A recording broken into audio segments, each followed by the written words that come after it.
हमें सबसे पहले जो दिखाई देती है वो है हमारे संविधान की प्रस्तावना। प्रस्तावना का मतलब क्या होता है? प्रस्तावना का मतलब होता है कि आपकी इस किताब में जो भी लिखा हुआ है उसका एक दर्पण प्रतिबिंब, उसका एक मिरर, मतलब आप उसको बता रहे हो कि पूरी बुक में जो लिखा हुआ है उसका ये सारांश है। आप पूरा संविधान पढ़ेंगे तब भी आपको संविधान में वही मूल भावना महसूस होगी जो कि प्रस्तावना को पढ़ के महसूस होती है। तो आप समझ सकते हैं कि प्रस्तावना कितनी ज्यादा महत्वपूर्ण है। हम जब भी प्रस्तावना की बात करते हैं तो ये वही प्रस्तावना है जो एनसीईआरटी की किताबों में पहले पन्ने पर लिखी होती है। अब अगर मैं आपसे बात करूं प्रस्तावना की, तो मैं आपसे हमेशा कहती हूं कि जब भी आप प्रस्तावना के बारे में कुछ पढ़ें तो एक बार इसको रीड जरूर कर लें, क्योंकि इसमें जो शब्द लिखे हुए हैं इन्हीं से कई बार प्रश्न बनते हैं। हमसे पूछा जाता है कि बंधुता लिखा हुआ है या नहीं, या फिर आपसे क्रम पूछ लें, इसलिए एक बार इसे आप मेरे साथ पढ़ें जरूर। हम भारत के लोग भारत को एक संपूर्ण प्रभुत्व संपन्न, समाजवादी, पंथ निरपेक्ष, लोकतांत्रिक गणराज्य बनाने के लिए तथा इसके समस्त नागरिकों को सामाजिक, आर्थिक और राजनीतिक न्याय, अभिव्यक्ति, विश्वास, धर्म और उपासना की स्वतंत्रता, प्रतिष्ठा और अवसर की समानता प्राप्त कराने के लिए और राष्ट्र की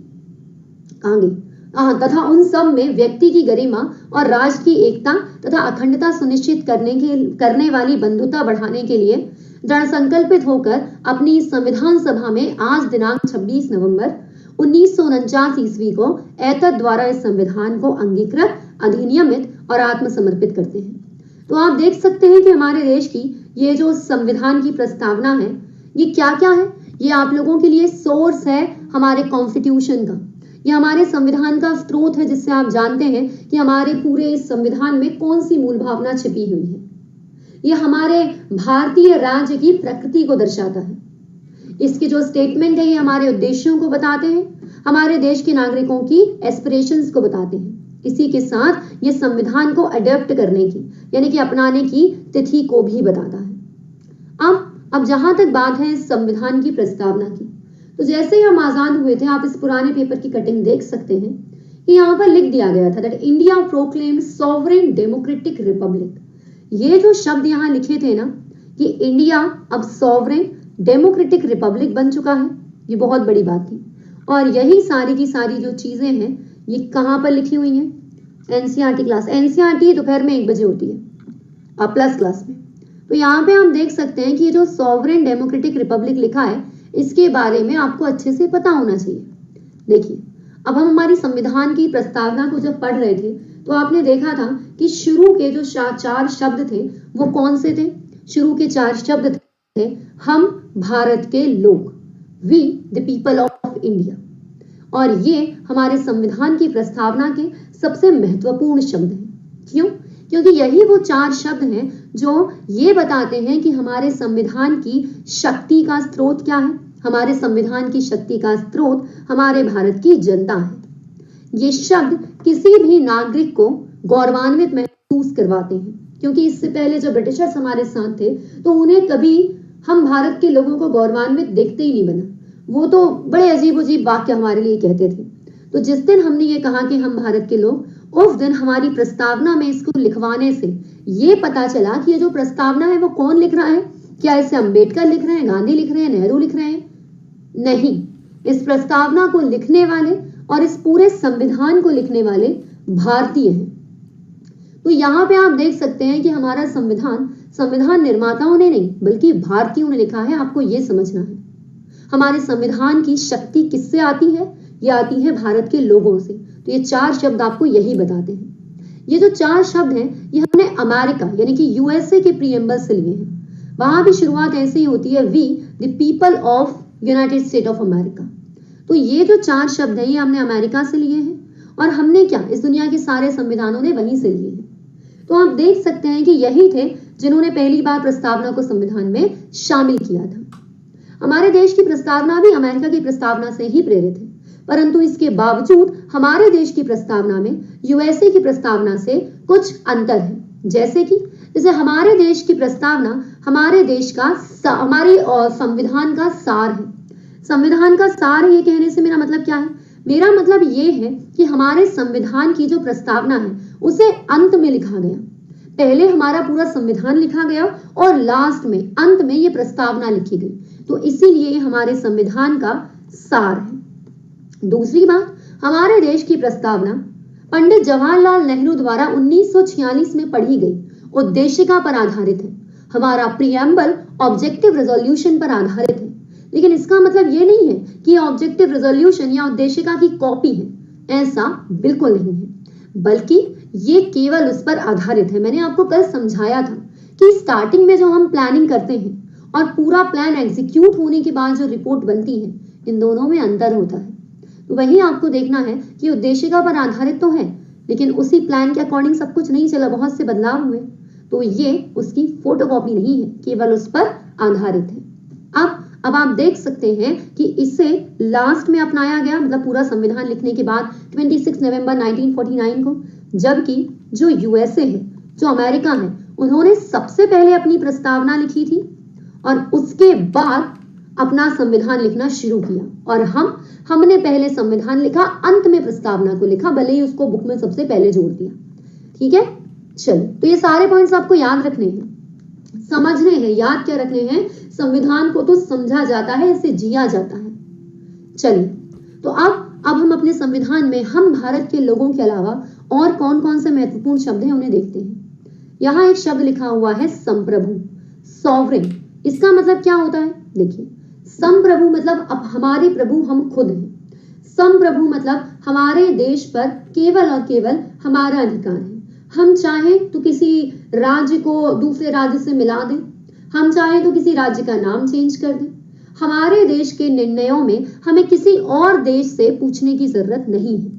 मतलब हमारा देश ना तो किसी अन्य देश पर निर्भर है और ना ही किसी देश का डोमेनियन है।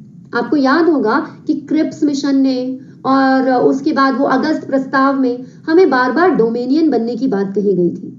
डोमेनियन का मतलब होता है कि हमारे देश पर शासन तो हम ही कर रहे हैं, पर कहीं ना कहीं हमारे जो हेड हैं वो कोई दूसरे देश के लोग होते हैं। तो आज भारत ना तो कोई डोमेनियन है और ना ही किसी देश पे आश्रित है, इसलिए हम पूर्णतः संप्रभु हैं। प्रीलिम्स में क्वेश्चन आता है बार बार, आप उसका आंसर मुझे कमेंट में बताइएगा। और आप लोग कमेंट में कुछ नहीं बोलते हैं भाई, इतना शांत शांत क्यों रहते हो यार। देखिए, तो हमारी संसद संप्रभु है या नहीं, ये बताओ।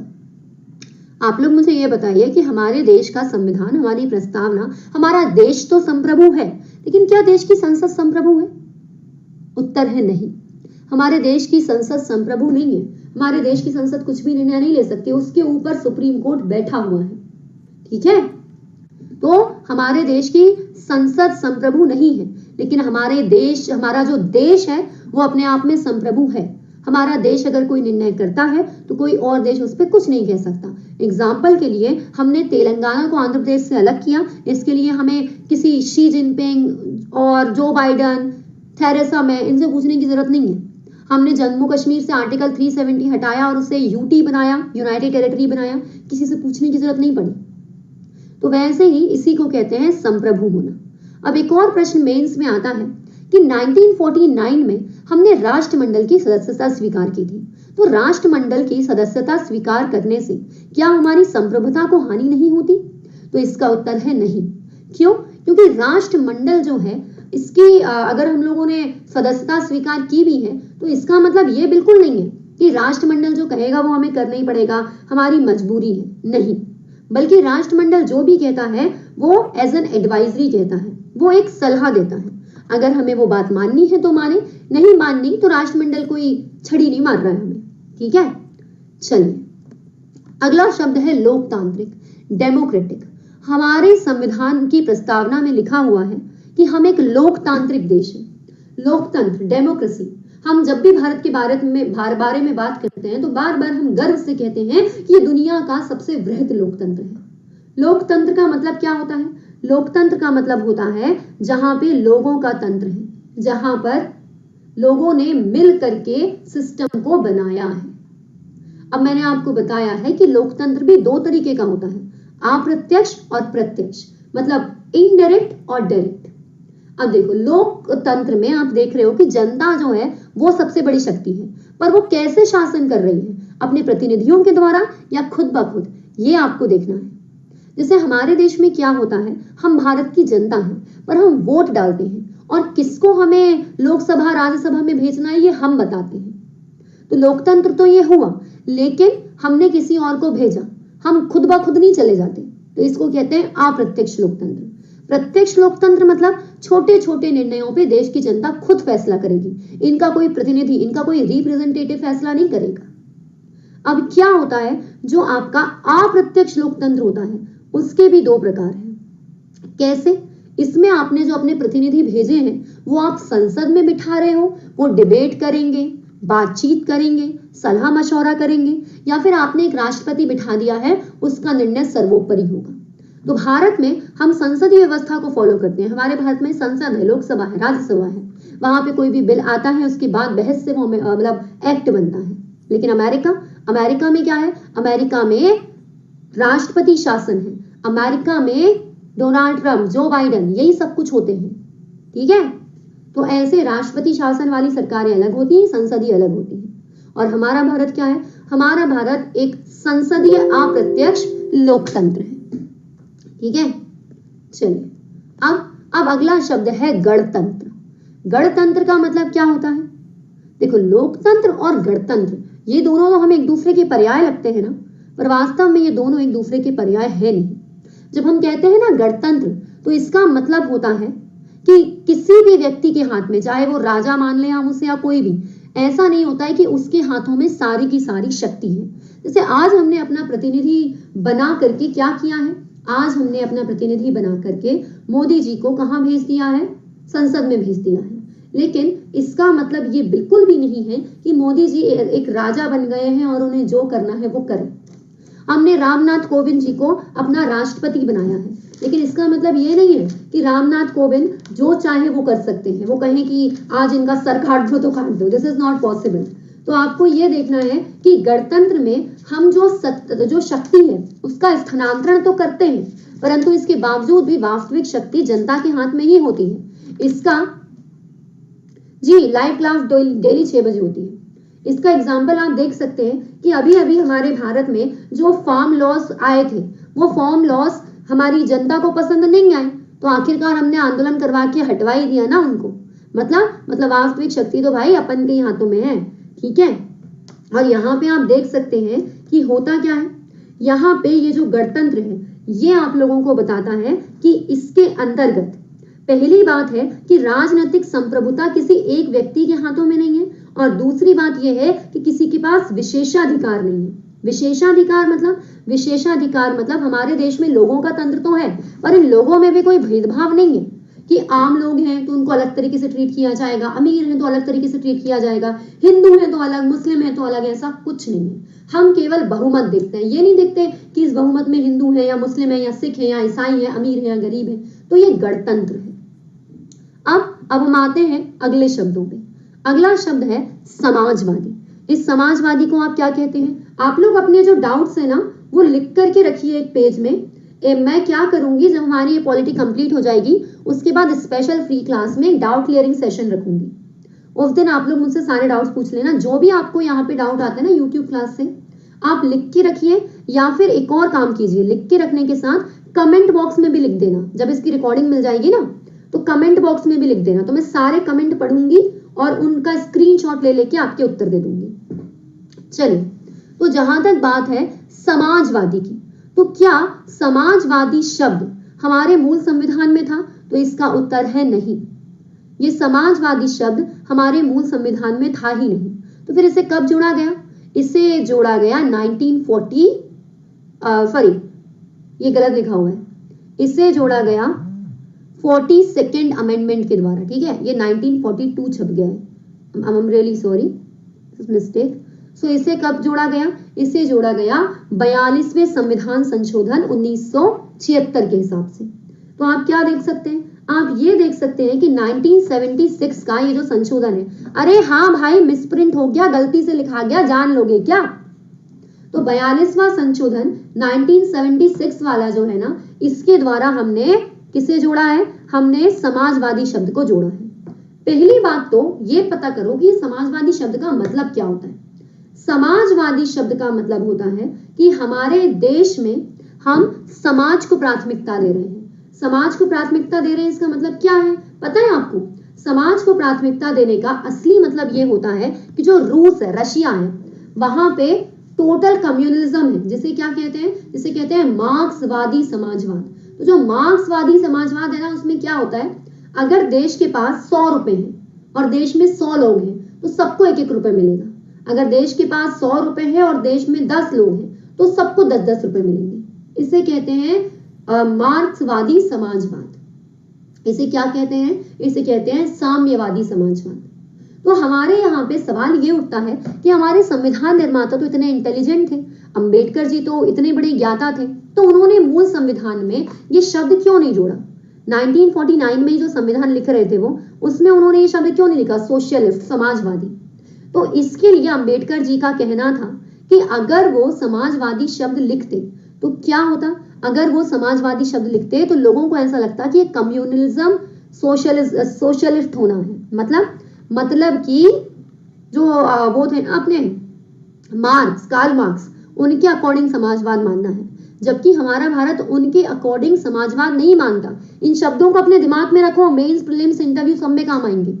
हमारे देश में साम्यवादी समाजवाद नहीं है।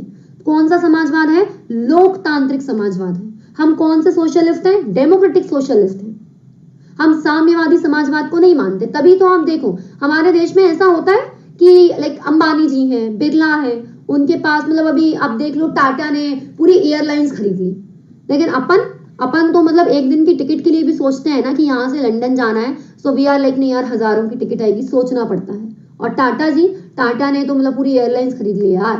तो आप देख सकते हो कि पैसों का अंतर है, सबके पास बराबर संसाधन नहीं है ना, नहीं है। मेरे पास वाईफाई है, हो सकता है आप में से कई लोगों के पास नहीं है क्योंकि आपको महंगा पड़ रहा है, तो संसाधन में अंतर तो है, लेकिन आपको क्या समझना है, सबके पास अपॉर्चुनिटीज एक जैसी हैं, सबके पास अवसर एक जैसे हैं। अवसर एक जैसे हैं मतलब किसी को मना थोड़ी ना किया है कि वाईफाई लगवा लो, किसी को मना थोड़ी ना किया है कि टाटा अंकल के बराबर पैसे कमा लो। अगर आप चाहें तो अपनी मेहनत से, अपनी लगन से इस दुनिया के सबसे अमीर आदमी बन जाओ, सबसे ज्यादा स्रोत रख लो। तो हमारे देश में जो संसाधन है वो बराबरी से नहीं बटे, लेकिन संसाधनों को पाने का जो अवसर है वो बराबरी से बांटा गया है। ठीक है, इसे कहते हैं लोकतांत्रिक समाजवाद, ना कि साम्यवादी समाजवाद। तो आप देख सकते हैं कि हमारा भारत कैसा है, हमारा भारत राज्य आश्रित समाजवाद है। आप देख सकते हैं कि इसमें होता क्या है, हमारे सर्वोच्च न्यायालय ने कहा है कि लोकतांत्रिक समाजवाद का उद्देश्य गरीबी, उपेक्षा, बीमारी व अवसर की असमानता को समाप्त करना है। मैंने बताया ना, ये अवसर की असमानता को समाप्त करना है। तो जो भारतीय समाजवाद है ये मार्क्सवाद और गांधीवाद का मिला जुला रूप है। ये प्योरली कार्ल मार्क्स के समाजवाद को सपोर्ट, बिल्कुल उसकी कॉपी नहीं है, बल्कि ये मार्क्सवाद और गांधीवाद का एक मिला जुला रूप है, जिसमें भी गांधीवाद थोड़ा सा ज्यादा है। ठीक है, यही सारी चीजें जीएस पेपर नंबर 2 में लिखनी पड़ती हैं, तो इन्हें समझिए। अब एक और शब्द है धर्मनिरपेक्ष, या जिसे आप क्या कह सकते हो, या जिसे आप पंथ निरपेक्ष कह सकते हो। तो ये जो है ना धर्मनिरपेक्ष या पंथ निरपेक्ष, जिसे अंग्रेजी में क्या कहते हैं, जिसे अंग्रेजी में कहते हैं सेक्युलर। तो भाई अब सेक्युलर होने से मतलब क्या है?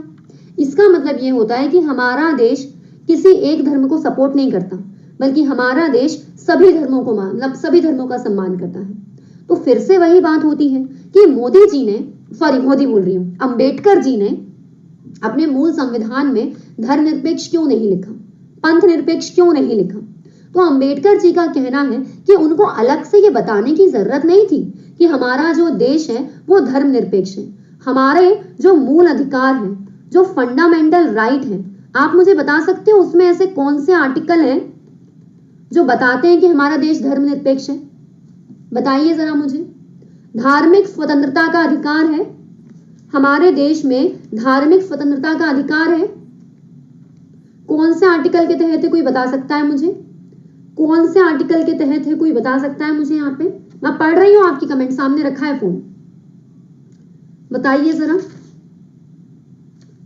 वेरी गुड, 26, 25, 27, 28, इनके अंतर्गत हमें पता चलता है कि हमारे देश में सबको अपना रिलीजन फॉलो करने की स्वतंत्रता है।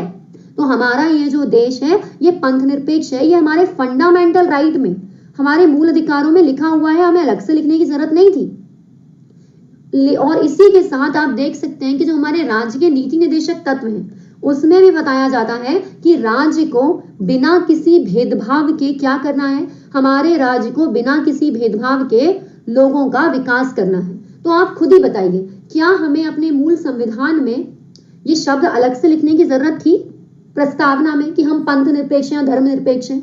नहीं थी ना। आप खुद मुझे बताओ कि मैं पढ़ा रही हूँ तो मुझे बार बार ये बोलने की जरूरत है क्या, आओ आओ मैं अच्छा पढ़ाती हूँ, आओ आओ मुझसे पढ़ो मैं अच्छा पढ़ाती हूँ? अरे भाई, जब मैं पढ़ा रही हूँ तो तुम खुद मेरी 1-2 वीडियो देख के पता कर लोगे कि मैं कैसा पढ़ाती हूँ, है ना? ऐसे मुझे लिखने की जरूरत नहीं है थंबनेल पे कि अपूर्वा राजपूत अच्छा पढ़ाती है इसलिए वीडियो देखो। This is not the thing. तो आपको क्या करना है, आपको यहाँ पे ये धर्मनिरपेक्ष या पंथ निरपेक्ष मूल संविधान में अलग से लिखने की जरूरत नहीं थी। लेकिन उसके बावजूद 1976 42nd अमेंडमेंट में हमने क्यों ये शब्द जोड़े समाजवादी, क्यों हमने ये शब्द जोड़े धर्मनिरपेक्ष? तो मैं खुद नहीं कह रही हूं, मैं किसी पार्टी को सपोर्ट नहीं करती। According to the Subhash Kashyap book, doctor Subhash Kashyap का कहना है कि ये सब कुछ उस समय की राजनीति को देख करके किया गया था। 1976 के आसपास हमारे देश में धर्म के आधार पर अलगाव होने लगा था और उस समय जनता को ये बताने के लिए कि हमारा देश किसी भी एक धर्म के पक्ष में नहीं है, हमारी प्रस्तावना में ये शब्द जोड़ा गया था धर्म निरपेक्ष। अलग से लोगों को समझाया गया था कि हमारे देश का संविधान धर्म निरपेक्ष है। ठीक है, चलिए एक और शब्द है। अब जो शब्द है वो है न्याय। हमारे देश में 3 प्रकार के न्याय की गारंटी दी जाती है। कौन कौन सा न्याय? सामाजिक न्याय, आर्थिक न्याय और राजनीतिक न्याय। कौन कौन सा justice? Social, economic and political. तो सवाल उठता है कि ये 3 प्रकार के जस्टिस क्यों दिए जाते हैं? सामाजिक न्याय का मतलब है कि हमारे समाज में किसी के लिए भी कोई भेदभाव नहीं होगा, जाति के आधार पे, रंग के आधार पे, लिंग के आधार पे कोई भेदभाव नहीं होगा, किसी को कोई विशेषाधिकार नहीं मिलेगा। हाँ, रिजर्वेशन जरूर मिल सकता है कि महिलाओं को या SC ST को, तो वो बात कैसी होगी, वो उस वर्ग को आगे लाने के लिए। पर ऐसा नहीं होगा कि आप गोरे हो तो आपको ये मिलेगा, आप मोटे हो तो आपको ये मिलेगा, आप हिंदू हो ये मिलेगा, मुस्लिम हो ये मिलेगा, ऐसा कुछ नहीं होगा। आर्थिक मतलब हमारे देश के संविधान में आर्थिक आधार पे किसी के साथ कोई भेदभाव नहीं होगा। अगर आपने मर्डर किया है तो आपके ऊपर भी धारा वही लगेगी जो किसी बहुत अमीर आदमी के ऊपर लगेगी। तो राजा हो या रंक हो, जो कानूनन सजाएं हैं और जो कानूनन लाभ हैं वो सबके लिए एक जैसे ही होंगे। राजनीतिक न्याय मतलब जब बात आएगी राजनीति की तो सबको समान अधिकार प्राप्त होंगे। और ये जो न्याय वाली बात है ये हमने कहां से ली है? रशियन रिवॉल्यूशन से, रूसी क्रांति जो कि 1917 में हुई थी, उससे प्रेरणा लेके हमने अपने संविधान में ये शब्द लिखा है न्याय। ठीक है, ये शब्द कहां से लिया गया है? ये शब्द लिया गया है ओरिजिनली रूसी क्रांति से, 1917 की रूसी क्रांति से। एक और शब्द है स्वतंत्रता, लिबरल होना। तो ये जो लिबर्टी है, ये जो स्वतंत्रता है, ये शब्द हमने कहां से लिया है? French revolution. ये शब्द हमने लिया है फ्रांस की क्रांति से, जो कि 1999 के बीच में चली थी। अब हमारे जो गांधी जी है ना, और जो अंबेडकर जी हैं, खासकर अंबेडकर है ना, वो फ्रेंच रिवॉल्यूशन से बड़े ही प्रभावित थे। तो उन्होंने फ्रांस की क्रांति से ये शब्द सीखा स्वतंत्रता। तो ये बताता है कि हमारे देश में किसी भी व्यक्ति पे किसी रोक टोक के बिना उसे स्वतंत्रता दी जाती है। मतलब मैं चाहूं कि कल मैं कश्मीर घूम के आऊं, मुझे कोई नहीं रोकेगा। मैं कल को चाहूं कि छत्तीसगढ़ घूम के आऊं, मुझे कोई नहीं रोकेगा। हाँ, लेकिन यहाँ पे कुछ बातें अलग हैं, जैसे कि अगर मैं 4 महीने असम में रहना चाहती हूँ, मेघालय में रहना चाहती हूँ, तो आप जानते हैं कि वो इनर लाइन परमिट वाले राज्य हैं। वहां पे मुझे कोई मना नहीं करेगा, बस ये कहा जाएगा कि मैडम आप अपना परमिट बनाओ, इनर लाइन परमिट। लेकिन ऐसा कोई नहीं कह सकता कि वहां पे सिर्फ मुस्लिम रहेंगे, या वहां पे सिर्फ क्रिश्चियन रहेंगे, या यहाँ पे सिर्फ हिंदू रहेंगे, यहाँ पे सिर्फ अमीर रहेंगे, यहाँ पे सिर्फ जेंट्स रहेंगे, है ना। चलिए, इसी के साथ हमारी जो प्रस्तावना है वो आपको बताती है कि अगर कोई भी आपकी स्वतंत्रता को छीनने की कोशिश करता है तो आप क्या कर सकते हो, आप कानून का दरवाजा खटखटा सकते हो। फिर जो हमारा सुप्रीम कोर्ट है ये क्या करेगा, हमारा सुप्रीम कोर्ट रिट जारी करेगा और आपको अपना अधिकार मिल के रहेगा। फ्रांस की क्रांति से ही हमने जो एक और शब्द लिया है वो है समता, इक्विटी। तो आप हमेशा याद रखेंगे हमारी प्रस्तावना में समता लिखा हुआ है, समानता नहीं लिखा हुआ। इसका मतलब मैं आपको जब मूल अधिकार पढ़ाऊंगी ना, आई थिंक मूल अधिकार कल की क्लास में होंगे, तब आपको इन दोनों में अंतर बताऊंगी। हमारे यहाँ पे प्रस्तावना में समानता नहीं समता लिखा हुआ है, it is equity not equality, क्योंकि इन दोनों में बहुत बड़ा अंतर होता है। तो समता का मतलब होता है कि हमारे देश में किसी भी व्यक्ति को विशेषाधिकार नहीं दिए जाते, हमारे देश में कानून के समक्ष सभी समान हैं और ये बात अनुच्छेद 14 में बताई गई है। ठीक है, आप देख सकते हैं कि हमारे संविधान में क्या दिया हुआ है। आर्टिकल 325 बताता है कि धर्म, जाति, लिंग अथवा वर्ग के आधार पे किसी भी व्यक्ति को मतदाता सूची में अयोग्य करार नहीं दिया जाएगा। मतलब जब वोटर लिस्ट बनती है ना, तो ये नहीं देखा जाता कि आपका धर्म क्या है, आपका लिंग क्या है, आपका रंग क्या है, आपका मूल वंश क्या है। उस समय सिर्फ ये देखा जाता है कि आप भारत के नागरिक हैं, आप कोई अपराधी नहीं है और आप 18 वर्ष से ऊपर हैं। बस इसी को कह रहे हैं हम समानता मिल गई। लोकसभा और विधानसभा में जो वयस्क मताधिकार होता है उसके लिए आपको कोई असमानता महसूस नहीं करनी पड़ेगी। तो आप देख सकते हैं आर्टिकल 14, 15, 16, 17, 18, 325, 326, 39 ये सब आपको यह एहसास दिलाते हैं कि हमारा देश समता का व्यवहार करता है।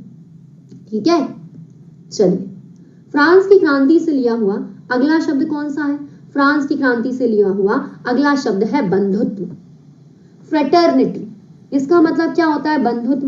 बंधुत्व का मतलब होता है भाईचारा। मतलब क्या? मतलब अगली बार से राखी बांधनी है क्या सबको? मतलब हमारे देश में सबको एक दूसरे को राखी बांधनी पड़ती है, दिस इज नियम? नहीं, इसका मतलब यह है कि हमारे देश में सबको एक दूसरे के प्रति भाईचारे की भावना रखनी पड़ती है। हमारे देश में सबको एक दूसरे के प्रति रिजर्वेशन ऐसा क्यों है? सर रिजर्वेशन क्यों है ये मैं आपको फंडामेंटल राइट वाले चैप्टर में बताऊंगी। इसका मतलब ये है कि हम सबको एक दूसरे को अपना भाई मानना है, भाईचारे की और परिवार की भावना रखनी है। ठीक है, मतलब जैसे आप लोगों ने चक दे इंडिया देखी होगी, उसमें ऐसा नहीं होता that I am the player of MP, I am the player of like you know UP, I am the player of Jammu. आप लोग यहाँ पे भी देखते हो, हम ये नहीं कह सकते I am the educator of MP, दूसरा कहे I am the educator of UP, तीसरा कहे I am the educator of Kerala. तो कौन सा ज्यादा अच्छा है? आप ये नहीं देखते। आप क्या देखते हैं? आप लोग ये देखते हैं कि हमारे देश में भाईचारे की भावना जरूरी है। हमारा आर्टिकल 51A भी कहता है, क्या कहता है? कि हर नागरिक का कर्तव्य है कि धार्मिक, भाषाई, क्षेत्रीय आधार पे वो सौहार्द और भाईचारे को निभाए। मतलब हमारे देश में अगर दिवाली की छुट्टी होगी तो ईद की भी होगी और क्रिसमस की भी होगी। ठीक है, इसी के साथ हमारे देश में एक और शब्द जोड़ा गया था बंधुत्व की भावना को दिखाने के लिए। हमारे देश में सब एक दूसरे का सम्मान करते हैं और देश की एकता को निभाते हैं। इसीलिए इंटीग्रिटी, अखंडता नाम का ये जो शब्द है ये भी जोड़ा गया था कब? 1976 में 42 संविधान संशोधन के अंतर्गत। ठीक है, तो कौन कौन से शब्द जोड़े गए थे पता है ना आपको? कौन कौन से जोड़े गए थे? समाजवादी, पंथ निरपेक्ष, अखंडता। ये सब कब जोड़े गए हैं? ये सब जोड़े गए हैं 42वें संशोधन 1976 के टाइम। फ्रांस की क्रांति से क्या क्या लिया है? फ्रांस की क्रांति से लिया है स्वतंत्रता, समता और बंधुत्व। रूस की क्रांति से क्या लिया है? न्याय लिया है। ठीक है, चलिए अब आप लोगों को मैं एक केस बताना चाहूंगी। ये केस मैं आपको अलग से वीडियो में बताना चाह रही थी बट पता नहीं शायद टाइम मिले या ना मिले। आपको पता है हमारी ये जो प्रस्तावना है ये हमारे संविधान का भाग है या नहीं, इसको लेकर हमेशा चर्चा चलती है। 1960 में सुप्रीम कोर्ट के सामने एक केस आया था जिसे बेरुवाड़ी केस कहते हैं। हुआ ये था कि नेहरू जी ने कह दिया था कि जो बेरुवाड़ी जगह है वो दे दी जाएगी दूसरे देश को। लेकिन अब सवाल उठता है कि हमारी प्रस्तावना में क्या लिखा हुआ है? हमारी प्रस्तावना में लिखा हुआ है कि हमारा ये जो देश है ये संप्रभु है और हम अपने देश का कोई भी जो हिस्सा है वो क्या नहीं कर सकते? वो किसी को नहीं दे सकते। इसमें लिखा हुआ है कि हमारे देश की जो प्रस्तावना है, जब ये कहती है कि हम अपने देश का हिस्सा किसी को नहीं दे सकते, तो हम बेरूवाड़ी कैसे दे दें। आपको पता होना चाहिए इस किस्से को लेकर के क्या हुआ था। इस किस्से को लेकर के उस समय हमारे जो तत्कालीन राष्ट्रपति थे श्री राजेंद्र प्रसाद जी, उन्होंने क्या किया था, वो सुप्रीम कोर्ट के जज के पास भी गए थे। अब आपको यहाँ आगे मैं पढ़ाऊंगी कि हमारे देश के उच्चतम न्यायालय के जज के पास ये अधिकार होता है और हमारे राष्ट्रपति के पास भी अधिकार होता है कि वो ऐसे मामलों में उनसे सलाह लें। तो राष्ट्रपति ने उनसे सलाह भी ली थी कि ऐसी परिस्थिति में जब डेडलॉक बन चुका है, नेहरू जी कह रहे हैं कि बेरूवाड़ी दे दो, लेकिन हमारे देश की प्रस्तावना में लिखा हुआ है कि हम नहीं दे सकते ऐसे कोई भाग, तो क्या करें।